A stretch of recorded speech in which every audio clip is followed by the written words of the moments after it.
बिहार में चुनावी उद्घोष हो चुका है। बिहार में चुनावी बिगुल बज चुका है।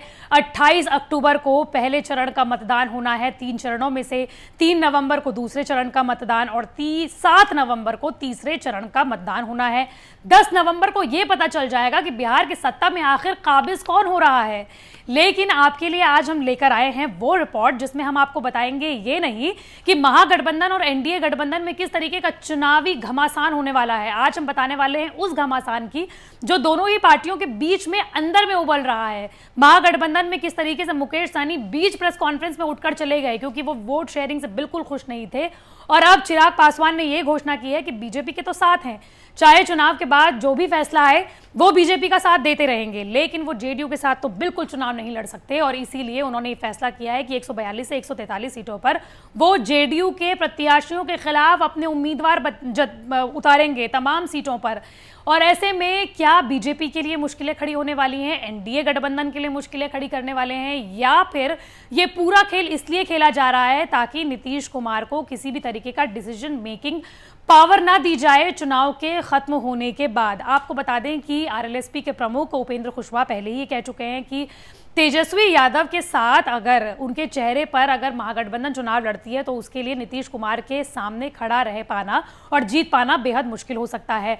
ऐसे में जीत की आशंका जताई जा रही है नीतीश कुमार को लेकर, लेकिन एलजेपी का ये कहना है कि वो जिस तरीके से पिछले 5 सालों में काम किया गया है, वैचारिक मतभेद हुए हैं जेडीयू के साथ, और इसीलिए वो जेडीयू के साथ तो बिल्कुल चुनाव नहीं लड़ सकता। आपको ये भी बता दें कि 2014 में एनडीए के साथ आ गया था एलजेपी, लेकिन उसने जेडीयू के साथ मिलकर कभी कोई चुनाव नहीं लड़ा, और इसीलिए उनका ये कहना है कि हमारे बीच में वैचारिक मतभेद है।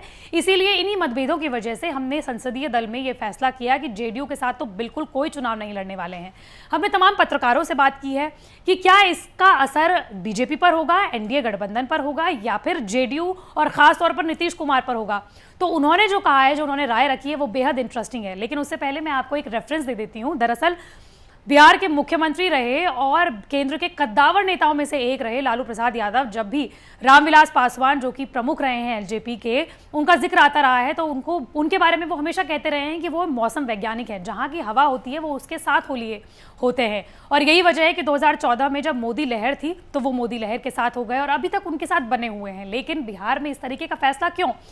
पत्रकार और तमाम विशेषज्ञ ये मानते हैं कि ये मुश्किलें खड़ी कर सकता है, खास तौर पर नीतीश कुमार के लिए। दरअसल 42 सीटों पर 2015 में एलजेपी लड़ी थी और उसने सिर्फ और सिर्फ 2 सीटें पाई थी।